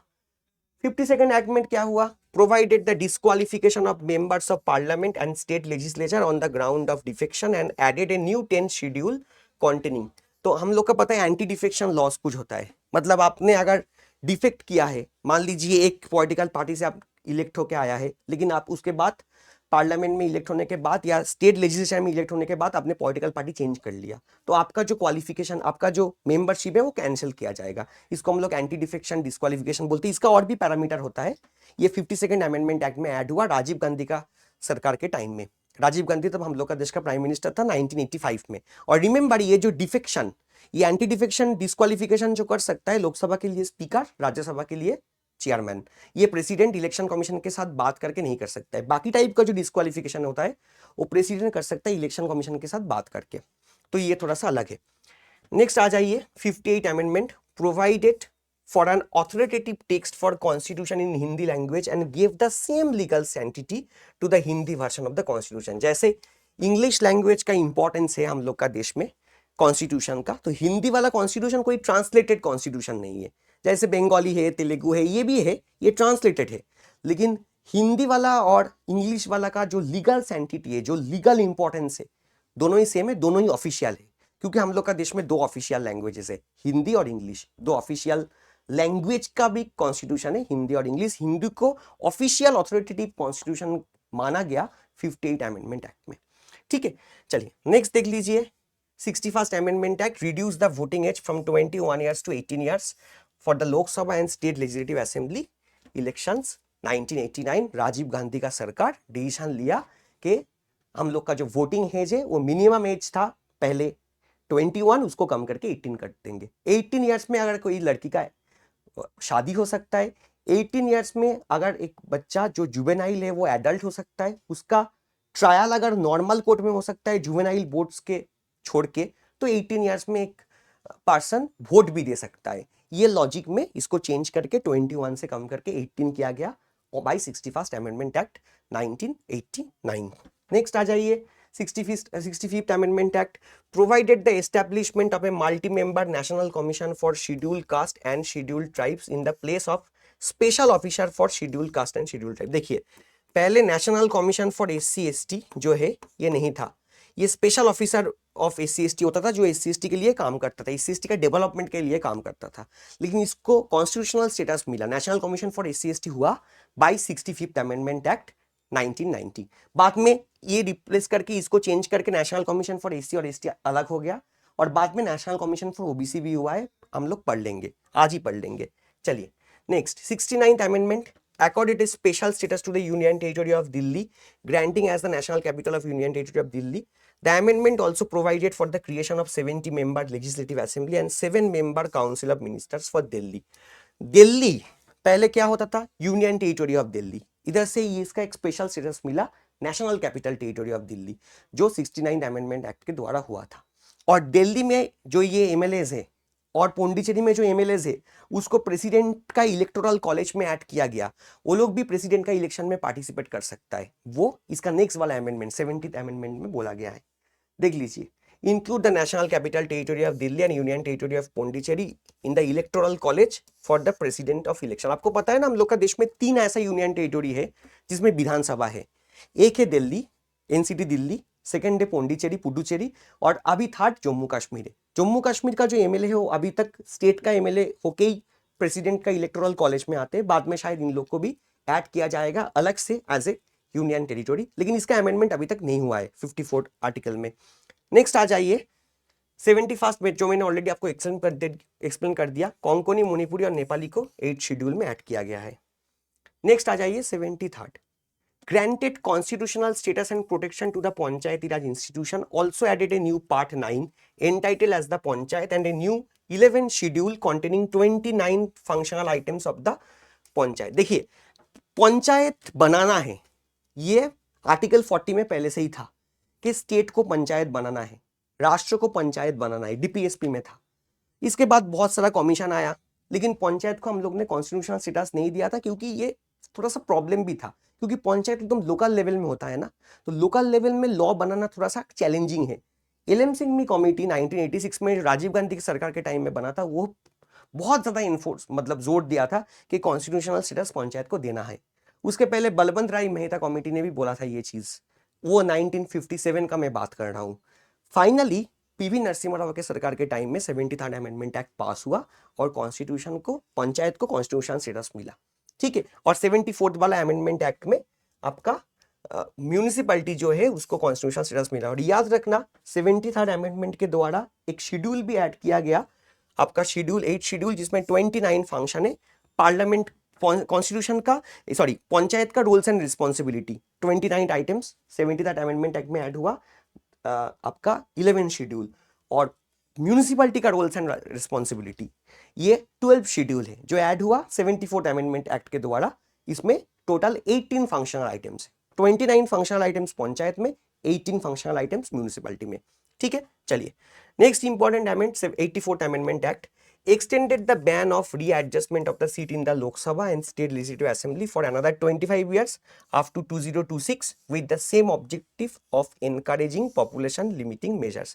Already explained, मैंने बोल दिया था कि 42nd अमेंडमेंट एक्ट में 25 इयर्स के लिए फ्रीज किया गया लोकसभा राज्यसभा का सीट, उसके बाद फिर 25 इयर्स के लिए ये हुआ आपका 84th अमेंडमेंट एक्ट में।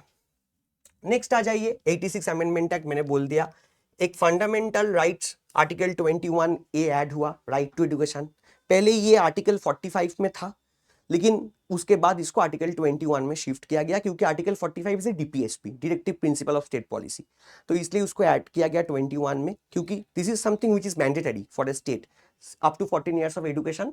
और 45 का मैटर चेंज हुआ और एक न्यू फंडामेंटल ड्यूटी भी ऐड हुआ। 11th fundamental duty was added by article 51 A. 89th amendment act, जिसमें देखिए नेशनल कमीशन फॉर SC/ST इधर से अलग होके national commission for scheduled tribe बना। तो पहले था नेशनल कमीशन फॉर SC/ST, उधर से ये अलग होके national commission for SC article 338, national commission for ST article 338 बना 89th अमेंडमेंट के द्वारा। 91st अमेंडमेंट देखिए, restrict the size of the council of minister 15% of legislative members and to the strengthen anti defection law। बोला गया कि हम लोग का मिनिस्टर, टोटल मिनिस्टर कितना होगा, क्योंकि देखिए पहले ना मिनिस्टर कितना होगा इसके बारे में संविधान में कुछ लिखा नहीं है। बोला गया कि लोकसभा में 15% of the total Lok Sabha members maximum can be the minister, और विधानसभा का जो टोटल मेंबर है उसका 15% will be the maximum minister. लेकिन विधानसभा के लिए एक मिनिमम नंबर भी बोला गया, दैट इज 12, क्योंकि बहुत सारा विधानसभा ऐसा है ना जिसमें मेंबर बहुत कम है, 40, जैसे मिजोरम, सिक्किम, इसलिए बोला गया मिनिमम मिनिस्टर विधान कोई भी एक स्टेट के लिए 12 होगा और मैक्सिमम कितना होगा, टोटल विधानसभा का मेंबर का 15%, और सेंट्रल के लिए टोटल लोकसभा का मेंबर मतलब 543 का 15%, ठीक है। 91st amendment act. 92nd amendment act मैंने ऑलरेडी बोल दिया, बोडो डोगरी मोइथिली सांथाली एडेड हुआ 8 शेड्यूल में। नेक्स्ट आ जाइए 93rd अमेंडमेंट एक्ट, जिसमें 27% रिजर्वेशन ऑफ ओबीसी, इसको बोला गया ये प्राइवेट इंस्टीट्यूशंस में भी होगा, और साथ में हम लोग का ओबीसी के लिए जो रिजर्वेशन है और नेशनल आपका आर्टिकल 15 क्लॉज 5 जो है ओबीसी रिजर्वेशन, वो भी ऐड हुआ 93rd अमेंडमेंट एक्ट में, क्योंकि मंडल कमीशन का ये रिपोर्ट था कि 27% रिजर्वेशन ओबीसी को देना है, जो इंप्लीमेंट किया ऑफिशियली 93rd अमेंडमेंट के द्वारा। नेक्स्ट आ जाइए 94th amendment, to provide the minister of tribal welfare for newly created Jharkhand and Chhattisgarh state. पहले ट्राइबल मिनिस्टर हुआ करते थे बिहार में, मध्य प्रदेश में, ठीक है, और अभी आप देखेंगे झारखंड में है, छत्तीसगढ़ में है और एमपी में है। मतलब बिहार में ट्राइबल मिनिस्टर जो है वो अभी नहीं है। 94th अमेंडमेंट एक्ट, ये चेंजेस हुआ है 94th अमेंडमेंट एक्ट में। 97th अमेंडमेंट एक्ट, जिसमें आप सिर्फ याद रखेंगे कोऑपरेटिव सोसाइटी वाला जो भी है, जैसे पार्ट 9B, ठीक है, जैसे फॉर एग्जांपल डीपीएसपी में जो आर्टिकल ऐड हुआ है, ठीक है, article 43B, all are related to cooperative society added by 97th amendment act. 97th amendment मतलब कोऑपरेटिव सोसाइटी, ये याद रख दीजिएगा। 99th अमेंडमेंट एक्ट, हम लोग का जो कॉलेजियम सिस्टम है, सुप्रीम कोर्ट का एक सिस्टम है कॉलेजियम सिस्टम, जिसमें 4 जजेस रिकमेंड करता है, obviously including the chief justice, के देश का सुप्रीम कोर्ट का नेक्स्ट जजेस कौन होगा, और प्रेसिडेंट के ऊपर ये बाइंडिंग है। इसको चेंज करके हम लोग ने नेशनल जुडिशियल अपॉइंटमेंट कमीशन बनाया था पार्लियामेंट, और इसमें लॉ मिनिस्टर भी था। बाद में बोला गया कि ये जो चेंजेस है 99 अमेंडमेंट एक्ट, ये अनकॉन्स्टिट्यूशनल है, क्योंकि कोई भी एग्जीक्यूटिव मेंबर जुडिशियरी का अपॉइंटमेंट में नहीं रह सकता है। तो बाद में इसको फोर्थ जजेस केस जो हुआ उसमें इसको बंद कर दिया गया। 99 अमेंडमेंट और नेशनल जुडिशियल अपॉइंटमेंट कमीशन दोनों को ही बोला अनकॉन्स्टिट्यूशनल है। ये बाद में हम आपको जब जुडिशियरी बोलेंगे डिटेल में एक्सप्लेन करेंगे, कॉलेजियम सिस्टम वगैरह क्या है। 100 अमेंडमेंट एक्ट मैंने आप लोग को बोला था, लैंड बाउंड्री एग्रीमेंट हुआ, और ये जो छिटमहल है ना, ये छिटमहल जो इनक्लेव्स है, ये एक्सचेंज हुआ 100 अमेंडमेंट के द्वारा। नेक्स्ट आ जाइए 101st अमेंडमेंट, जिसमें जीएसटी ऐड हुआ हम लोग का देश में 1 जुलाई 2016-17 में ऐड हुआ, 2016 में ये चेंजेस हुआ। जीएसटी 101st अमेंडमेंट, ऐसे ही पढ़ना बस। नेक्स्ट 102nd अमेंडमेंट, जिसमें national commission for backward class बना था। तो नेशनल कमीशन फॉर एससी हुआ, उसके बाद national commission for scheduled tribe हुआ, और 102nd अमेंडमेंट में national commission for backward class बना। नेक्स्ट आ जाइए 103rd अमेंडमेंट, 10% रिजर्वेशन आया किसके लिए, इकोनॉमिकली वीकर सेक्शन के लिए। इसको हम लोग बोल सकते हैं it's a great example of economic justice. जो लोग इकोनॉमिकली पीछे है, चाहे कास्ट में वो लोग नॉर्मल है, जनरल है, लेकिन उसको भी कुछ रिजर्वेशन मिलेगा। 103rd amendment act 2019।